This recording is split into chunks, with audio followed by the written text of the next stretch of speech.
وزیر اعظم میاں محمد شہباز شریف نے کشمیریوں کے ساتھ پاکستانی عوام کی غیر متزلزل یکجہتی کا اعادہ کیا۔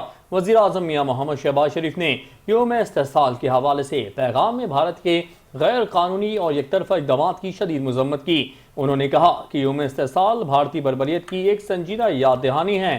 بھارت کا غیر قانونی اور ناجائز قبضہ علاقائی عدم استحکام کی بنیادی وجہ ہے۔ محمد شہباز شریف کا کہنا تھا کہ کشمیری قیادت کو خاموش کرنے کی کوشش بھارت کے وسیع تر تسلط پسند اور انتہا پسندانہ ایجنڈے کا حصہ ہیں۔ جموں کشمیر کے تنازع کے منصفانہ حل کی تلاش ہماری خارجہ پالیسی کا اہم ستون ہے۔ دنیا مقبوضہ جموں کشمیر میں بھارت کے انسانی حقوق کے جرائم کو روکے۔ انہوں نے مزید کہا کہ کشمیری عوام کو اپنے ہی وطن میں بے اختیار کمیونٹی بننے کا خطرہ لاحق ہے۔ پاکستان کشمیریوں کے جائز حقوق کے حصول تک ہر ممکن سیاسی، سفارتی اور اخلاقی حمایت جاری رکھے گا۔